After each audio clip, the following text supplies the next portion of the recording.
You're listening to the Free to Be Mindful podcast, which invites you along on a journey to learn of mindful living, grow in mental health, and inspire through personal growth. In a world where we can often feel much stress and overwhelmed, this podcast provides bite-sized tips and real talk conversations, empowering you to embrace mindfulness and nurture your full potential. I'm your host, Vanessa de Jesus Guzman, educator, licensed professional counselor, entrepreneur, and mom. I'm passionate about helping others live life with peace of mind and ease of heart without losing their, well, here we go. Hello, and welcome to episode 198 of the Free to Be Mindful podcast. I hope that you're feeling good, looking good, and doing better in this world than you were yesterday. So today we're continuing with our Mental Health Awareness Month series on the podcast, where we delve into the diverse expertise of therapists and mental health professionals. And today we have the amazing Dr. Tina Onikoyi, who is a healer, an activist, and an agent of change. Let me tell you, she is smart. She has a bachelor's of arts in psychology, a master of science in mental health counseling, and then she has a second master of science degree in clinical psychology and, my friend, a PhD in clinical psychology with a health psychology specialization. She, like me, is a licensed professional counselor, and she's also a corporate wellness consultant where she supports entrepreneurs, corporations, and other professionals in getting unstuck from ineffective systems that keep them bound by shifting limiting mindsets to live audaciously and in wellness. She has a passion for social justice matters, which is what drives her to do the work that she does. Dr. Onikoyi not only has her doctorate, she's not only a therapist, but she also serves as the clinical director and founder of her group practice called Wellness Meets World, which is right here in the state of New Jersey, and it focuses on wellness, holistic healing, and the mind body soul connection. And on top of all of those things, she is my sorority sister. We're both proud sisters of Lambda Theta Alpha Latin Sorority Incorporated. In this episode, you will see and hear how amazing she truly is. You'll laugh along with us as we discuss imposter syndrome, how that impacts us, where it may be rooted in, and how we can challenge those belief systems, and even some tips for clinicians. Hope you enjoy the episode as much as I did. All right, Dr. Tina Onikoyi, welcome to the Free to Be Mindful podcast. I'm so glad that you're joining us today. Yes, it's so awesome to be here with you. Thanks for having me. Absolutely. So you are part of our series that we are doing as far as highlighting different mental health therapists and happen to be people of color. And I'm just so proud of all you've accomplished, of your doctorate, which is in the most recent stage of your career. Super, super, super exciting. And I would just love for you to share a little bit about yourself with our audience. Like, where have you come from? Where are you now? And where do you want to go? All right. Wow. That's a lot. That's very That's broad. loaded, isn't it? Well, I think first and foremost, I would say who am I is probably a great way to kind of phrase it. I would say that I am a healer. I'm an activist. I am a God girl. I am an entrepreneur. So I do have a group private practice located in Jersey called Wellness Meets World. And we provide therapy and counseling to individuals with a focus on wellness, right? And so recognizing that it's not just about the emotional wellness of individuals, Mm. but the whole self, right? And so how are we able to kind of cater to all the needs of the self? And then I also offer consulting to corporations um, for wellness. Yeah, I that's love me. it. Yes. And I love that it's not just, what I really want to highlight is as therapists, yes, we do our clinical role, but so many of us do things outside of that scope. So the fact that you're also with your own practice, but then a consultant as well, that's just super duper impressive. Thank you. I appreciate it. I You're really do. welcome. And for those listeners, where is your private practice? So we actually are located in North Brunswick and we operate fully via telehealth. All for the state of New Jersey. That's it. we got And it all. We're here for you. yes.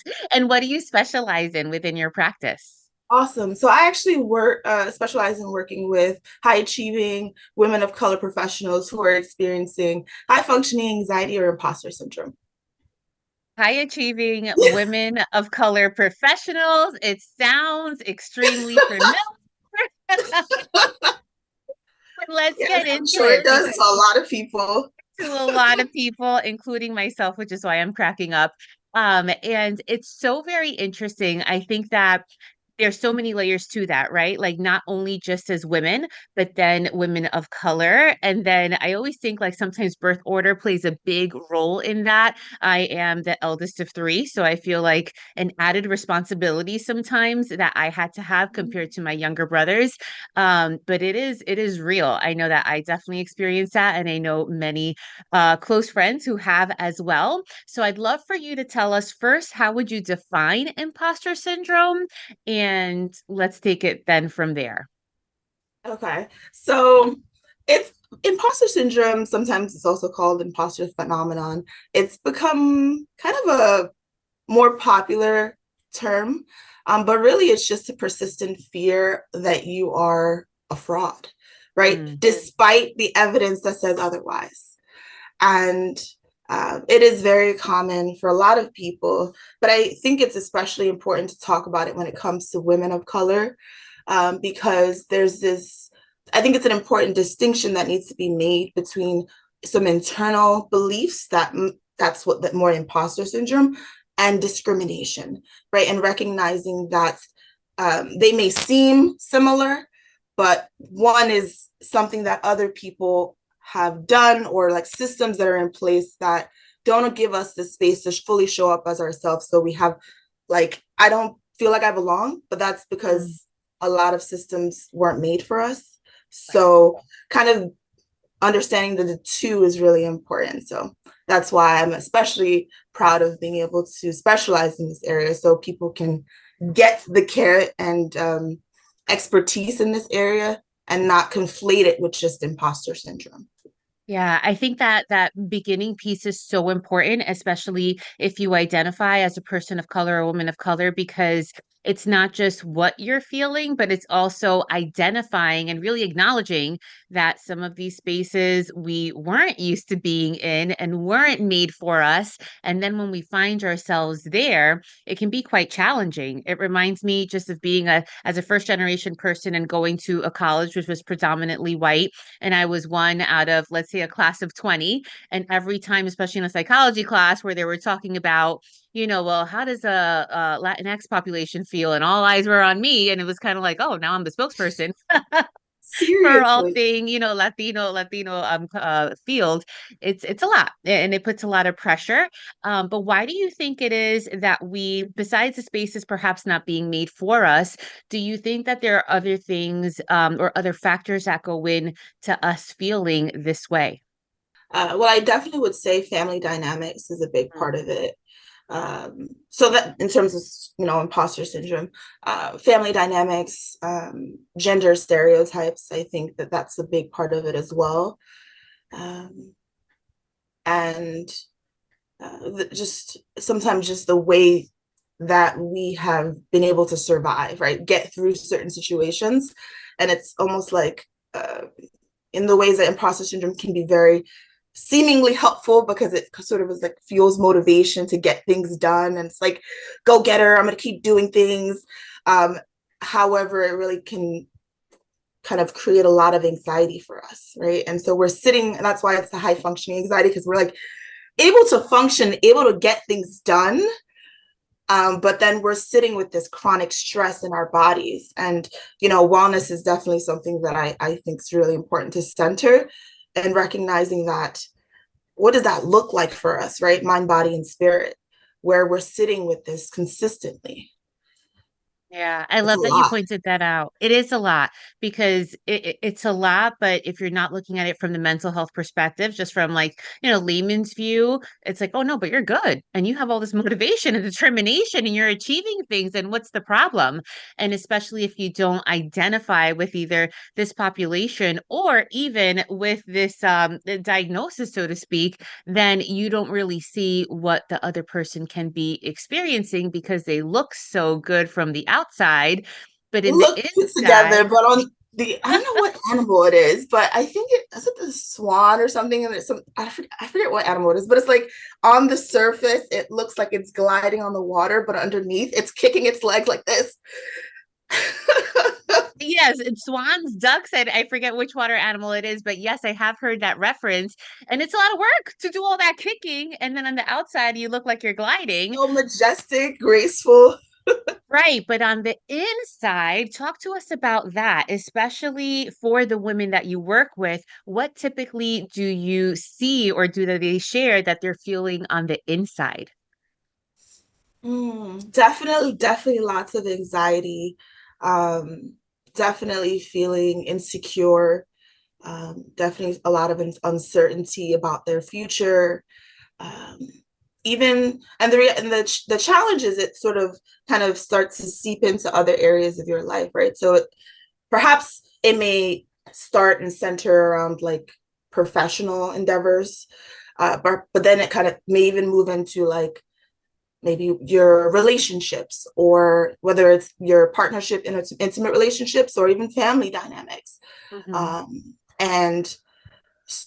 And that can then move into that the way that you show up in the world, like your behavior shifts as well, right? So like perhaps you would like to be more outgoing, but because of this like fear that I'm not good enough, or despite all the accomplishments that people see or have kind of given me praise about, I'm still kind of like, I don't think I'm worthy, or I'm not good enough. So perhaps I'm going to be in the background, or even if I am in the forefront, I just don't believe anything anyone says. I'm just like getting by.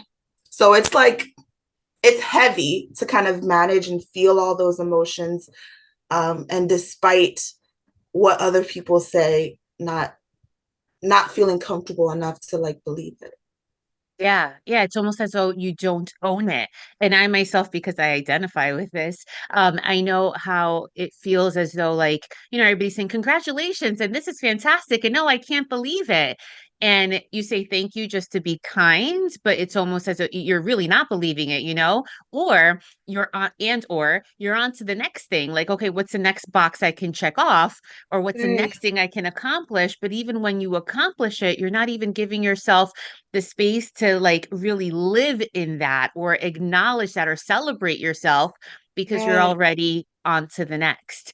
And I will say, even a lot of times people don't even come in identifying like this is what Right. I want to work on. They're just sort of coming into the space like something's wrong with me. Like Mm. fix me. Like this, I don't know why I can't handle it all right now. Like it's just it's too much. And there must be something wrong with me. Fix me. Mhm, And mhm. recognizing that this isn't something that's it's actually pretty common for a lot of people.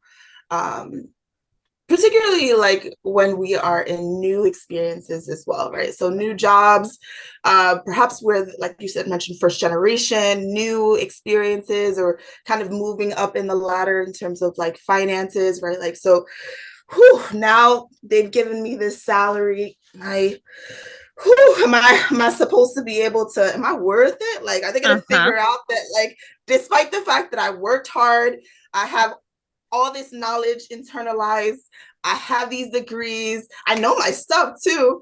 Right. Uh, Man, they're going to figure out I don't belong here. And like Right. Or I'm the a fake. salary that they're giving me, they're going to take it away. Yeah.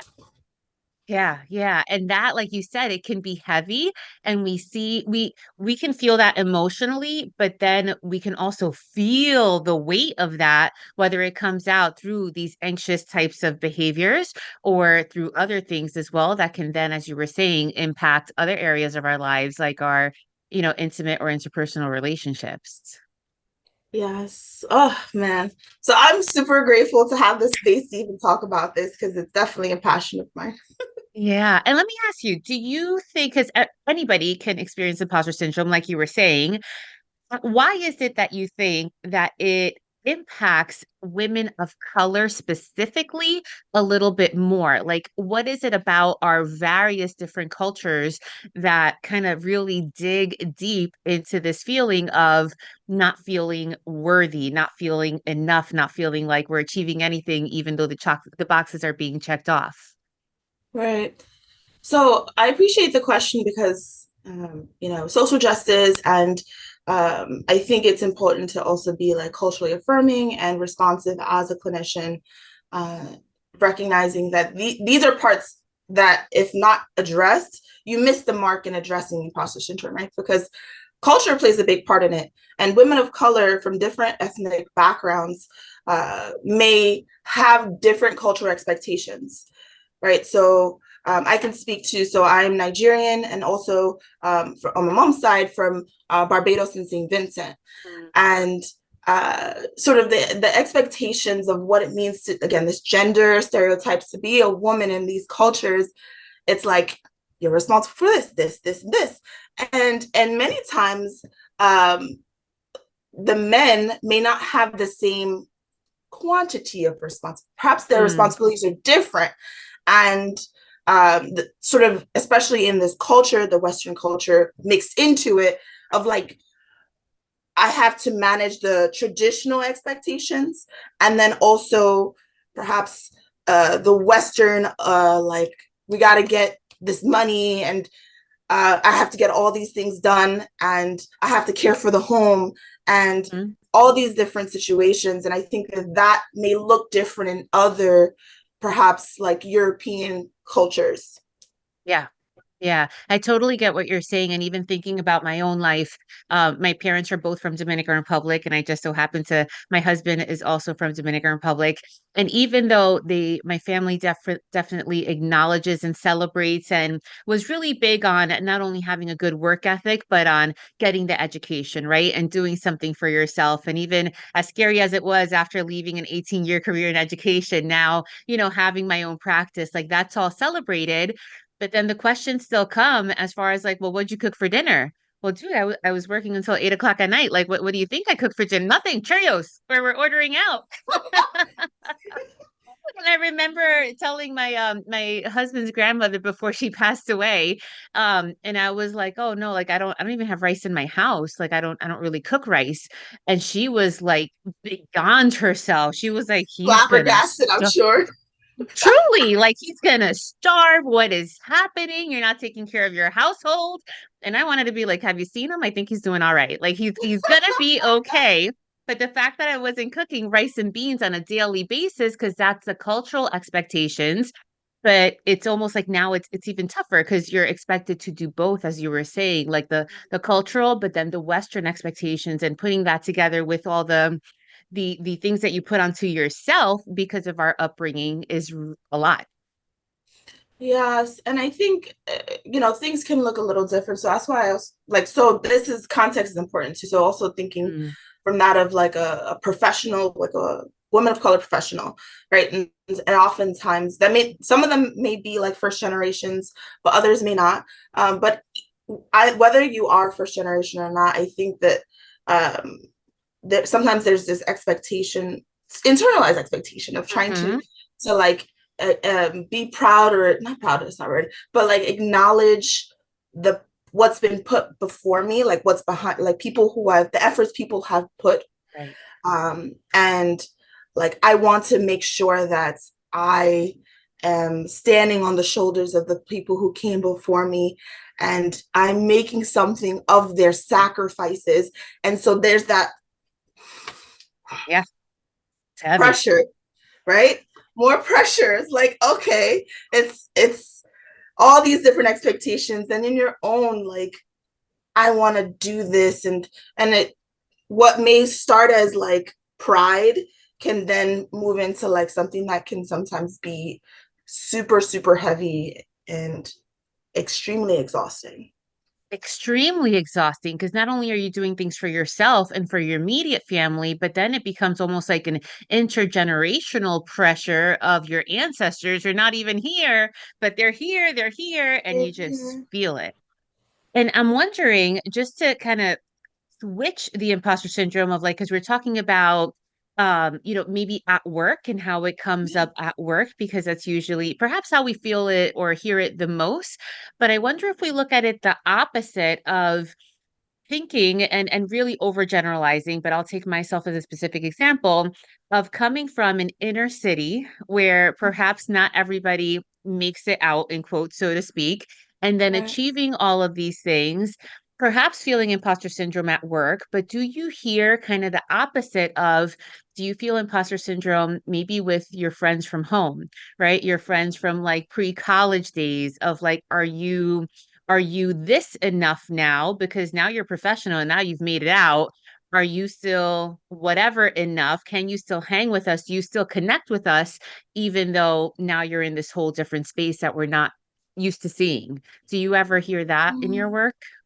Yeah, I appreciate that question. I haven't gotten that question too often, but it's a good one because I have seen like clients express like concerns around their connectivity with their not as much friends, but it's been like family that I've Mhm. seen that comes up. Sort of like, okay, you're in this space now, you've done all this work, and am I still like the same person? Right. So it's kind of then also like about identity as well. Then it Yeah. moves into like, I've been striving for this, and have I been able to retain and hold on to my true self, my authentic person, and not just this image of the self that I've created as to like who I need to be or I should be, right? Mm-hmm. Uh, but then perhaps you get there, and the challenge is typically with imposter syndrome, you don't think you ever get there, right? So it's like Because you're always if reaching. you right, but from the outside world, when you get there, it's you're I've definitely seen clients express like this challenge with feeling connected with um mostly family, but sometimes I guess it could also be friends. Yeah, I've gotten that even from my brothers or from cousins where they always tell me, like, you sound like a white girl, like you don't speak the same, right? But then when I am in, not really in the workplace now because I'm my own boss and my boss tends to be good to me most of the time. But when I used to work in schools, I always used to, especially working in a more suburban, affluent, typically majority white population, I would hear, "Where are you from? You have an accent to you." I know if you're in Texas or California listening to this, yes, I do have a Jersey accent, but what they meant by that is more of a city, right? Or of an urban accent. So it was kind of like when I was at work, I had a city accent, but at home, then I have a white girl accent. And it reminds me of the movie Selena, when she was like, I have to like listen to Christina and I have to listen to Oprah, almost like not feeling like enough in either culture. And here you are trying and trying and trying, but not identifying with either one 100%. And then what do you do when you're stuck in the middle? And then again, being high achieving, always trying and not realizing that you're okay because it doesn't ever feel that you're okay. Yeah, I appreciate that you sharing that. The first thing that comes to mind also is that's definitely something that I've gotten as well. It's like you speak white, Mm. and I think at first I was kind of like, what are you talking about? Right. But now I think I definitely challenge that idea that like whiteness somehow equates professional, or Mhm. whiteness somehow equates to uh like superiors in any way, right? And so my pushback is like, what? Why wouldn't I be able to speak this way and engage those people in conversations around that? Because um I think the challenge then is like, you're right, it then makes you feel like you're being pulled in either direction. But my hope for folks is that we're able to really be able to show up in our full self, and that I can speak just how I speak. I don't have to change anything to be professional, right? Like I can speak and I can say yo, and Right. don't miss the message because you heard me say yo. I Right. got It's still gems to there. drop, and if you heard me say yo and you tuned out, that's your loss, right? So that's I guess the thought process I have that I've I think as my I've grown professionally and personally, Hmm. becoming more comfortable with myself has definitely helped as well. With because I've definitely experienced some issues with imposter syndrome as well, Yeah. particularly in my doctoral program. Not so much my master's, but the doctoral program. Like, whew, man, Yeah. my how did I get here? Wait, what? What's going on? How'd you um, get there? You got there by working hard and I by sure doing all did, the right? things. I sure did. And so I think I do have those experience of it. But I think I've been able to kind of again sitting with myself and leaning more into my authenticity is is a big part of how you're able to overcome these type of experiences. Yeah, I love that you say that. And thank you for sharing that as well. Like, that's why on my website, I say, no, I'm about real talk. I won't use the big words, not that I don't know them, but because I want people to understand me, especially with the population, of young children that I work with. But I can still be me, right? I can still be me Yeah. and still be professional. And again, hopefully you hear that message, regardless of what it is that comes out. Don't miss it, right? Don't miss it.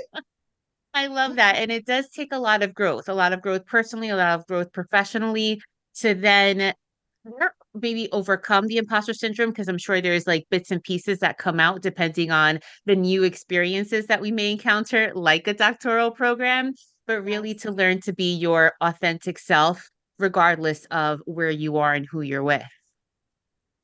Definitely, most definitely. And it is so incredibly freeing. I think that's a big part of my hopes. I think I mentioned that I'm a God girl. So my a big driving force for what I do is feeling called by God to show up and liberate his people as well. So Mm. like what does that look like? Being able to transform minds, to heal hearts, to let people know that they can show up in their full selves. And um, and so many of the challenges we experience are things that we've created, right? Where we create so many issues, and it's like, what if we just were able to sit and be, right? Yeah. And focus less on doing, right? If we focus less on doing and more on being, how much more freeing would that be for us? That we can show up and experience a true peace, which is what so many people yearn for, right? Yeah. Like I want to find peace. Well, peace is already here. Like you're looking here for it, but it's here, right? Despite the situations around you, like I can show up and be fully me in any space that I'm in. Ding, ding, ding, as I tap my nose. Because that is exactly where, with when I have guests on the podcast and we talk about mindful living, mental health, and personal growth, I think every topic out there intersects with mindful living. And that's always my goal, to have people see how your area of expertise, in your case, imposter syndrome, how that intersects with mindful living. And you said it right there. We're so busy sometimes being human doings, right? Like Yes. doing all the things. And I think there's a cultural piece, a cultural component to that as well, that, we're never used to just like sitting down and just being, that it's always like, you got to do this and you got to do that. And what's the next thing, whether it be like professionally or whether it be like, well, you got to clean this and then you got to clean that and you got to make dinner and do all the things in the household, that we really have to make more of an effort of just being human beings, of just being where you are, where your feet Yes. are, and Yes. taking in these beautiful experiences. And when we do, and we black out the noise, not, I always say, not stilling your mind, but just black out the extra noise where you can tune into yourself, then you can just be in tune with yourself and know what is it that you want to do, and then take the time to really celebrate where you are right now, and where you want to go. And sometimes I think that people in general, but especially our people, sometimes miss that because we're so busy doing instead of being. Yes. This kind of leads me into sort of this narrative around like excellence. The term I'm thinking about is actually I don't know if they have it in other circles, but like Black excellence is like this. Hmm. It's like a Right. To you achieve. like I want to be someone who they view as like Black excellence, right? And I think it can be super amazing, and I also think it can be super harmful. I think that sometimes we're just so caught up in like yearning and striving for this that we don't give ourselves the space to show up and be, and um, that I'm just perfect just as I am, and I don't have to do anything to be worthy or Mm. valuable, right? My value is already something that's innate. And so if I can sit with that and I can be present to who I am, like I'm already awesome, right? I'm just already awesome, right? If only we believe that 1,000% that we are already awesome. How much differently would you live your life if you knew that you are worthy Really sit with that, folks. How much differently would you live your lives if you knew you are worthy without trying? Just without be. doing? Yeah, that's beautiful. It's That's a journal entry mindfulness, right isn't it? there. That's a powerful thing right Yes. there. Oh, you're Yes. so good. And do Yes. people reach that, and if we reach that, do we stay there? So I find that um, we have ebbs and flows in life. And I think that if we can give ourselves the grace to accept things just as they are, whatever emotions show up, I think that's a part of it. We're so resistant to experiencing things and just see them as they are. Like right now, I'm anxious. Okay, you can be anxious. Right. Accept it. Acknowledge and acceptance. Right? Yeah. Like And it's that's okay. okay. Right. And if I can sit with that experience, I can identify perhaps if the thought is real or not. Right. But otherwise, um, I can also acknowledge that uh, this is this is something that I can experience. It doesn't mean that it's going to always sit with me, right? And so to your question, like, is this something that we just once we overcome it, or we experience it? I think this way about just about anything when it comes Mhm. to mental health. Although imposter syndrome isn't like a official diagnosis, it is an experience that we may have, right? Um, and I think about this way about diagnoses as well. That I don't think that people are just that. Right. I think that it's based on a set of typically circumstances or perhaps family dynamics or just the way sort of that we have been living our lives, that it requires a bit of intention and consistency to shift that. And that's what we do in therapy, right? We're in the business of rewiring the brain, and Yeah. it's not an easy business, but it's absolutely doable. And I think that we give ourselves that the grace to accept things just as they are, um, that when we do maybe we do have some experiences with imposter syndrome, that we acknowledge it doesn't always have to look that way. And when we may not have it, that if we experience it, it's not the end of the world, right? Yeah. Oh, so very well said. And so many golden nuggets in there that I want to reiterate. And the first is ebbs and flows, right? I always say, just as our breath comes and goes, our feelings always come and go. We're not going to be happy forever, nor are we always going to be upset forever. It's a pendulum swing, and we can feel different things. We can feel different things all at the same time. And that Exactly. is okay. And then reinforcing again, this is not a specific DSM diagnosis, but it does have its characteristics, which we're going to get to in a little bit. But that even when we have these labels, that even as clinicians, we diagnose folks, it doesn't have to define you. If you have a specific label, it's good to know, right? So that you know when it does come up, what you're feeling and Right. maybe why you're feeling it and what to do with it. That's the most important thing. But you don't have to be it. It's just something that can come and go depending on the situation. Yeah. I think I appreciate sort of you rephrasing it. I think when it comes to like thoughts and feelings, I often tell my clients that uh, we are not our thoughts and we're not our feelings. We're like the entity, we're the being that experiences them, right? And so if we can acknowledge that we have the capacity to experience and we can sift through things, right? Like that it doesn't have to be like I'm an anxious person. Right.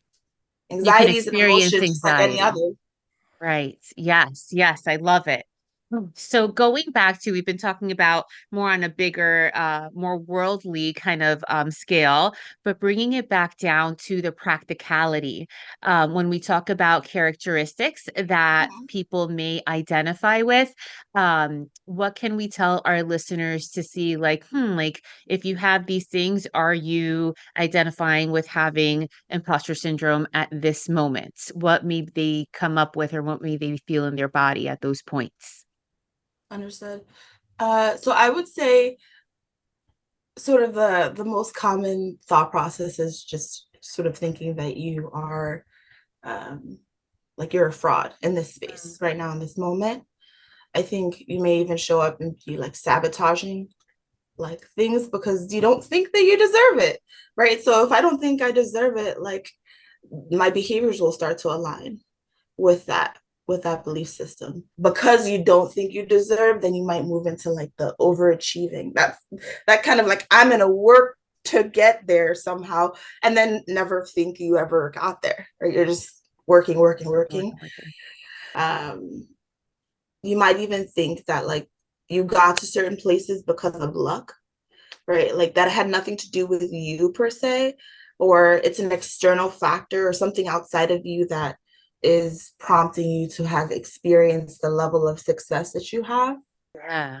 And do you have any tips, whether it's for folks who maybe might be experiencing some of the things that you just mentioned, and or even tips for clinicians so that they can look out for certain things? Any tips in either bucket that you can share? Not that we're providing mental health help. Of course, there's always that disclaimer, but just practical tips if you are identifying with these experiences. And then also for clinicians, tips that you can either look out for or how to help. So the ones that I've mentioned, I think perhaps as a person who's experiencing it, might be things that you might notice, like, oh man, like am I sabotaging my like, am I causing some of my own distress, right? Am I constantly yearning and never thinking of I've done or worthy of what I've achieved? Mm-hmm. Uh, and in terms of like clinician, I would say just be mindful of context. You can hear people say things, and I think we do this as clinicians in general, like that's what we're taught to do, but not everyone does it the same way, right? so Mm-hmm. so Mm-hmm. you hear what people are saying, you're supposed to identify what's not being said, how people are saying it, and all the fun stuff. And when you're working particularly again with women of color, making sure that you're not um, invalidating, right? Um, so conflating, like, okay, this is just when people say in your head, I'm like, does everything not happen in your head? I'm confused. Hello. It's just in your head. Yeah, everything happens in your head. Right. Anyway, don't mind me. But I think that just being mindful not to conflate the two between like perhaps discrimination or oppressive systems that people are navigating on a daily basis with imposter syndrome, which is much more like a belief that I just am not good enough, despite my evidence that shows otherwise. Mm-hmm. Because you can be like, oh, you can accomplish it, and you're thinking it's imposter syndrome when really they're experiencing some level Like of, let's say, system. racism or something like that. And then so now you're working on something that they don't have uh, the capacity to shift per se. And and so what do we do there? Then we're spinning our wheels. We're not actually accomplishing anything. In fact, you're creating more turmoil for this client. So that's something I definitely would say clinicians need to be really mindful of. And that's something that's really talked about too much when it comes to imposter syndrome. Yeah, thank you for sharing in the two different buckets. And I think listening to the answers to both, the main thing that I hear is really engaging in reflection, asking yourself those questions if you are experiencing that, or if you're a clinician, whether you identify as a clinician of color or not, really reflecting, it. Are you looking at just like the skim layer, right? Are you looking at it just from the top? Or are you really looking at it not just from all angles, but also holistically? because you have to have Absolutely. that cultural competence and really look at it from all different angles because there's so many things that impact, especially women of color when it comes to this area. Definitely, for sure. And really be present. I think mindfulness is such an important thing to whether you're the clinician or the client. Mm, Mindfulness in sessions, right? So that you're not so caught up in like trying to find answers. Again, that's the doing part. If we can show hmm. up and be with people, like What a difference that makes. what a huge difference. Like that I can connect with you right now in this moment. And Hmm. perhaps you might have a billion and one things you got to do after this, but still, like But I we're can here. appreciate. Yeah, we're here with it, right? So I think that you have the opportunity and to like really transform your whole life when you're able to sit and be present, um, challenge some of these thought processes that are ineffective or limiting in some ways. Yeah, and that's something that I really appreciate, not just about you as a person, but also about your practice, because it is so holistic that you take all these things into consideration because it's not just, sitting in a chair and diagnosing, right? There's so much more to that from sharing space to, yes, like doing all the clinical stuff, but then there's so much more that really goes along with it. So I wanted to ask you, either in your personal and or your professional life, how do you engage in mindful living? Hmm, good question.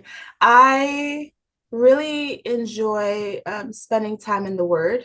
So my spiritual wellness is something that I working to build, continue to build. Stretching and meditation are really Mm. helpful for me. I think that kind of doing that simultaneously is really helpful. I realize that how important stretching is. I don't think people talk about that enough. We're like So sitting, underrated. it's so underrated to release so much strain. And so understanding the mind body, and I actually would add the spirit connection and like you're stressed, but also did you stretch today? But also, did you have some movement, right? Did you connect with your higher power? Did you social wellness? Did you Mm. speak to the homegirl that you haven't talked to in a minute, right? Did you kind of stimulate your brain with some intellectual wellness, right? What are you doing to show up for yourself? So to answer your question, I social justice is a big part of who I am and how I show up. And so being in organizations that are very aligned to that. So I'm a Mm. sister of Lambda Theta Alpha, Line Sorority Incorporated. Just like Um, yes, yes, yes. And so I actually, being involved within the organizations is important to me. So I helped to co-found one of the committees, cultural competency task Mm. force, which is now a special committee. I love it. And it was because we wanted to really like empower sisters to show up and be activists and be able to advocate for people's cultural identity and recognize just how important it is to how we show up in whatever industry we're in. So that these are ways that I kind of I am mindful is by engaging in the different dimensions of wellness is doing something for myself that's just sometimes Hmm. it's just like being right like Yeah. I'm like I have all these things to do but also I'm about to watch this series on Netflix And that's okay. and I'm good with it. Oh, I Yes. love it. And if you could be remembered for one thing in life, what would that one thing be?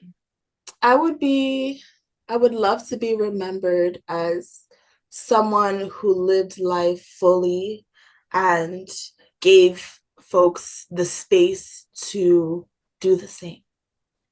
Love that.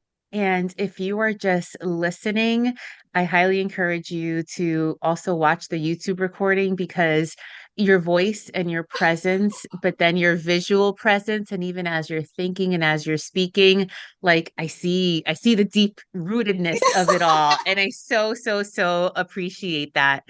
So before we end, I wanted you to have the opportunity to share anything else you wanted to share. Beautiful, beautiful. I would say that you are enough. You are more than enough. You're worthy. Give yourself the space, give yourself some grace to show up as your full self. You are valuable. You are lovable. And it is my hope for you to be able to live a life centered in your wellness and love, peace. I pray for you wherever you are in this world that you may find that for yourself today and engage with folks who um, love and do the same for you. Yes. And I want to encourage listeners and viewers that if you need to rewind a minute and listen to what Dr. Onikoyi just told you, because that was so powerful. And that just listening to that in and of itself can be our guided meditation for today, because sometimes we oversee those things and we don't hear that enough, that we need to hear somebody else sometimes say it to us so that we can say it to ourselves. And don't forget to share with us, where can people find you and the wonderful work you're doing? You can find me on Instagram at Dr. Onikoyi, Dr. Tina Onikoyi. And um, on LinkedIn, I'm on LinkedIn, Facebook, Dr. Tina Onikoyi. And um, you can find my practice at wellnessmeetsworld.com. And I hope to hear from you and show up for you. And until next time, be well. I greatly appreciate you, my sorority sister, my fellow clinician, a woman of color in practice, and I appreciate what you're doing. And I know you're going to continue to be successful and change the world. So thank you for sharing Amen. space with us today. Thank you for having me. Be well, everyone. So, my friends, as you just heard me share, imposter syndrome sometimes, and sometimes oftentimes, creeps up in my mind too. And in those times, I really try to have a positive internal dialogue with myself. And in times that that doesn't work, it's also really helpful to save podcast episodes such as this, or affirmations or journal prompts, anything that really helps you get out of this type of thinking so you don't let those voices take over. Dr. Onikoyi gave us the perfect guided meditation within this episode, reminding us to know that we are worthy and that we are enough.